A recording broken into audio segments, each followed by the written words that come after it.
بیوی کے ساتھ یہ 3 کام کرنے سے گھر میں غربت، پریشانی اور بیماری مقدر بن جاتا ہے۔ ایسے 3 کاموں کے بارے میں ہم آپ کو بتانے والے ہیں جن کا ذکر آپ نے شاید ہی آج سے پہلے کبھی سنا ہوگا۔ اہل و عیال کو خوش رکھنا بھی نبی پاک صلی اللہ علیہ وآلہ وسلم کے نزدیک دینی خدمت ہے۔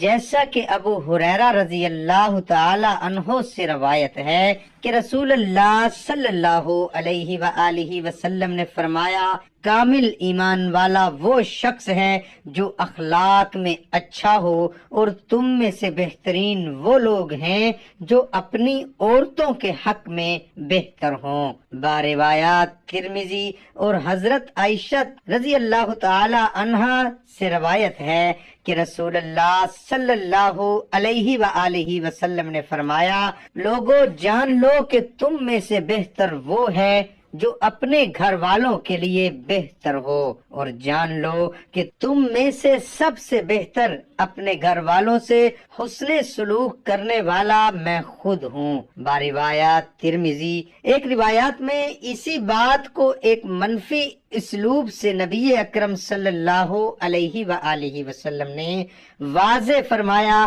آج محمد صلی اللہ علیہ وآلہ وسلم کے گھر والوں کے پاس 70 عورتوں نے چکر لگایا ہے، ہر عورت اپنے شوہر کی شکایت کر رہی تھی۔ میں تم سے کہہ دینا چاہتا ہوں کہ جن لوگوں کی شکایت آئی ہے وہ تم میں سے اچھے لوگ نہیں ہیں، یعنی جن شوہروں نے اپنی بیویوں سے ایسا سلوک روا رکھا ہوا ہے جس پر وہ شاکی ہیں اور جس سے ان کا قلبی اطمینان جاتا رہا ہے، تو وہ لوگ اچھے لوگوں میں سے نہیں ہیں۔ اس اصول کی نبی صلی اللہ علیہ وآلہ وسلم نے تعلیم دی۔ ظاہر بات ہے کہ شکایت صحیح ہے یا غلط، اس کا فیصلہ تو فریقین کے بیانات کے بعد ہی لگایا جا سکتا ہے۔ یہ بات ماننی پڑے گی کہ آج ہمارے معاشرے میں بیویوں کے ساتھ حسن سلوک کا پلڑا بہت ہلکا ہو گیا ہے۔ شوہر اپنی حاکمیت کے مظاہرے کے لیے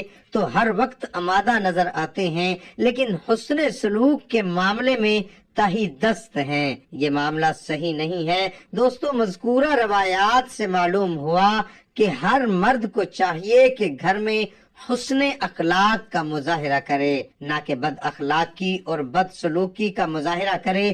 اکثر اوقات ایسا ہوتا ہے کہ مرد حضرات گھر سے باہر تو خوش اخلاق کے حوالے سے ایوارڈ یافتہ ہوتے ہیں، لیکن جب گھر میں جاتے ہیں تو ان کے اخلاق بیان کرنے کے قابل نہیں ہوتے، جو کہ انتہائی غلط بات ہے۔ ان کاموں کے کرنے والے کو ہمیشہ شرمندگی اور پشیماندگی کا سامنا کرنا پڑتا ہے، بلکہ ایسے مرد کی زندگی میں ہمیشہ غربت اور پریشانیاں رہتی ہیں۔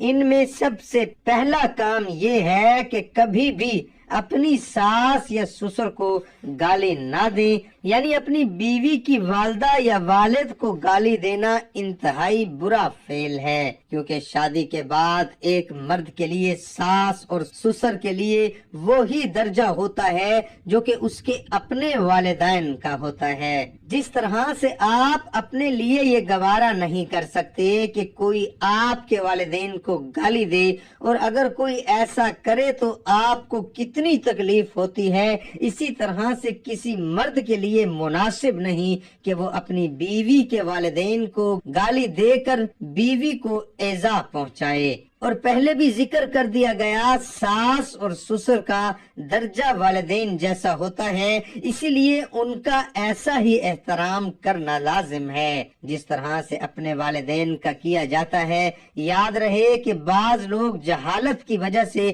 اپنے ساس سسر کو عجیب عجیب ناموں سے پکارتے ہیں اور ان کو برا بھلا کہتے ہیں، جس کی وجہ سے زوال ان کے گھر کا مقدر بن جاتا ہے۔ دوستو، دوسرا کام جس سے سختی کے ساتھ منع فرمایا گیا ہے وہ ہے بیوی کے ساتھ غیر فطری طریقوں سے ہم بستری کرنا، جس میں شرم گاہ کو زبان لگانا بھی شامل ہے۔ اس لیے ہر مرد کو چاہیے کہ وہ ایسا کرنے سے اجتناب کرے، کیونکہ ایسا کرنے والے مرد ہمیشہ پریشانی میں مبتلا رہتے ہیں اور بیماریاں ان کو گھیرے رکھتی ہیں۔ یاد رہے کہ اسلام نے زندگی کے ہر پہلو میں انسان کی رہنمائی فرمائی ہے، اس لیے مرد اور عورت دونوں کے لیے ضروری ہے کہ شادی سے پہلے ان تعلیمات کے بارے میں علم لازمی حاصل کریں جو کہ شادی اور نکاح کے ساتھ متعلق ہے، اور ازواجی زندگی بسر کرنے کے تمام آداب کو سیکھیں۔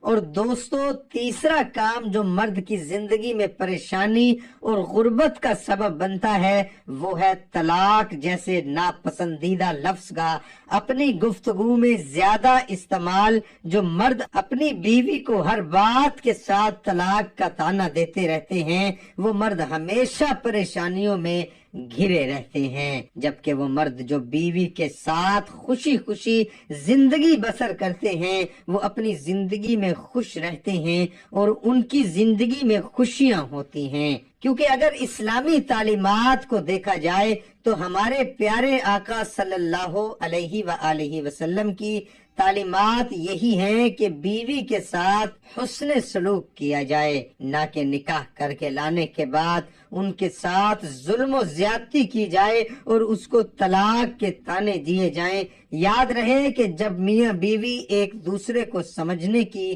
کوشش کرتے ہیں اور ایک دوسرے کے حقوق کا خیال رکھتے ہیں تو ان کی زندگی خوشی خوشی گزرتی ہے۔ لہٰذا نہ تو عورت کو چاہیے کہ وہ مرد کو اپنی پراپرٹی سمجھے اور نہ مرد عورت کو اپنا غلام سمجھے، بلکہ ایک دوسرے کے حقوق اور احترام کا خیال رکھتے ہوئے زندگی بسر کریں تو ان کی زندگی جنت نظیر ہو جاتی ہے۔ یاد رہے کہ ازواجی تعلق کی سب سے مضبوط بنیاد جذبہ محبت ہے۔ یہ جذبہ موجود ہو تو میاں بیوی گلستان ہستی میں اکٹھے مہو حرام ہوتے ہیں اور ساتھ ہی ساتھ اپنے مقصد اعلیٰ یعنی تربیت اولاد پر اچھے اثرات بھی مرتب کرتے ہیں۔ محبت مفقود ہو تو تعلق ایسے ہوگا جیسے دو اجنبی سفر کے دوران ریل گاڑی میں ملے ہوں۔ اس لیے شوہر کے لیے ضروری ہے کہ بیوی کے ساتھ خوش اخلاق اور پیار و محبت سے پیش آئے۔ محترم ناظرین، محبت بہت بڑا عمل ہے۔ ہمارے نبی صلی اللہ علیہ وآلہ وسلم نے فرمایا، ساری زندگی کے روزے دار جس نے اپنی زندگی میں کبھی ایک بھی روزہ قضا نہ کیا ہو، ساری زندگی کے تہجد گزار جس کی زندگی میں کوئی رات ایسی نہیں جو بغیر تہجد کے گزری ہو، ساری زندگی کے عبادت گزار، ساری زندگی کے تہجد گزار، ساری زندگی کے روزے دار سے بڑا درجہ ہے اچھے اخلاق والے کا۔ دن کا روزے دار رات کے تہجد گزار سے اوپر چلا جاتا ہے اچھے اخلاق والا۔ اچھے اخلاق کی 360 اقسام ہیں۔ ایک صفت بھی اگر کسی کو نصیب ہو گئی تو اللہ تعالیٰ فرمائے گا اسے جنت میں بھیج دو۔ دعا ہے کہ اللہ تعالیٰ میرا سنانا اور آپ کا سننا اپنی بارگاہ الہی میں قبول اور منظور فرمائے۔ آمین ثم آمین۔